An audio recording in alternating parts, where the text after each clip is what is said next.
வரலாறு என்றால் என்ன? இந்த பாடத்துக்கான புக் பேக் ஆன்சர்ஸ் இந்த வீடியோவில் பார்க்கலாம். இந்த பாடம் 6th ஃபர்ஸ்ட் டேர்ம் ஹிஸ்ட்ரியில் இருக்கு. சரியான விடையை கண்டுபிடி. பழங்கால மனிதன் தனது உணவை சேகரிக்க மேற்கொண்ட நடவடிக்கை.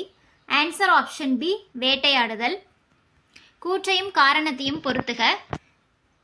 கூற்று: பழைய கற்கால மனிதர்கள் வேட்டையாடச் செல்லும் போது நாய்களை உடன் அழைத்துச் சென்றனர்.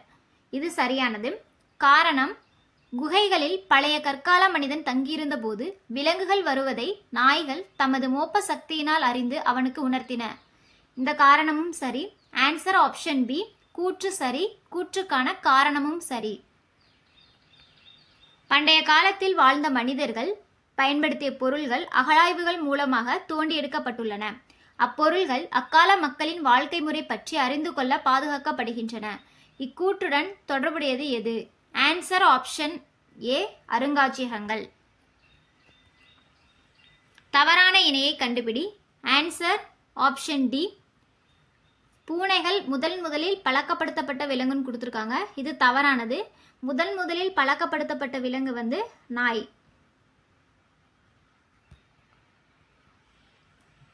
மற்ற தொடர்களில் இருந்து வேறுபட்ட ஒன்றை கண்டுபிடி.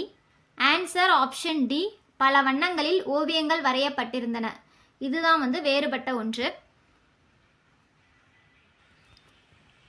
கோடிட்ட இடத்தை நிரப்புக. பழைய கற்கால மனிதன் பெரும்பாலும் வாழ்ந்த இடங்கள்: குகைகள். வரலாற்றின் தந்தை ஹெரடோட்டஸ். பழைய கற்கால மனிதன் பழக்கிய முதல் விலங்கு நாய். கல்வெட்டுகள் தொல்பொருள் அல்லது வரலாற்று ஆதாரங்கள் ஆகும். அசோக சக்கரத்தில் 24 ஆரக்கால்கள் உள்ளன. சரியா தவறா? பழைய கற்காலத்தைச் சேர்ந்த கற்கருவிகள் சென்னைக்கு அருகில் உள்ள அத்திரம்பாக்கத்தில் கிடைத்துள்ளன.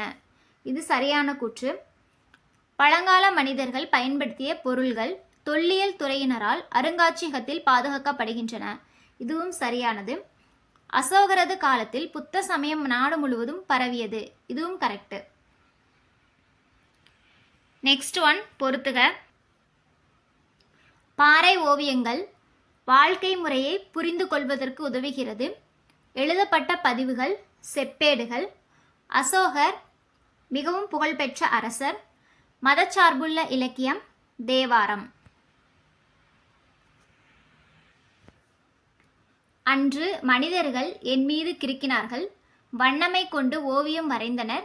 இன்று என்னை உடைத்து வீடுகள், சாலைகள் அமைக்கின்றனர். நான் யார்? இதுக்கான விடை பாறைகள். ஏதேனும் இரு தொல்பொருள் ஆதாரங்களை கூறுக. நாணயங்கள் சொல்லலாம், செப்பேடுகள், கற்கருவிகள், பானைகள். இதெல்லாமே தொல்பொருள் ஆதாரங்களுக்கான எடுத்துக்காட்டு. இலக்கிய சான்றுகளின் வகைகளை கூறுக. இலக்கிய சான்றுகள் 2 வகையாக வகைப்படுத்தலாம். ஒன்று பார்த்தீங்கன்னா மதச்சார்புள்ள இலக்கியம், இன்னொன்று மதச்சார்பற்ற இலக்கியம். போ ஆ மு இதன் விரிவாக்கம் என்ன? போ ஆ மு அப்படிங்கிறது பொது ஆண்டுக்கு முன். ஹிஸ்டோரியா என்னும் கிரேக்க சொல்லுக்கு என்ன பொருள்? இது ஹிஸ்டோரியா என்பதனுடைய பொருள் பார்த்தீங்கன்னா விசாரிப்பதன் மூலம் கற்றல். போ ஆ இதன் விரிவாக்கம் என்ன? பொது ஆண்டு. கல்வெட்டு குறிப்புகளை பற்றி ஆராயும் துறை கல்வெட்டியல். நாணயங்களை ஆராயும் துறை நாணயவியல். நீங்கள் பேச, பார்க்க, கேட்க, எழுத, படிக்க உதவுவேன். நானின்றி இவ்வுலகம் இல்லை. நான் யார்? இதுக்கான விடை வரலாற்று ஆதாரங்கள்.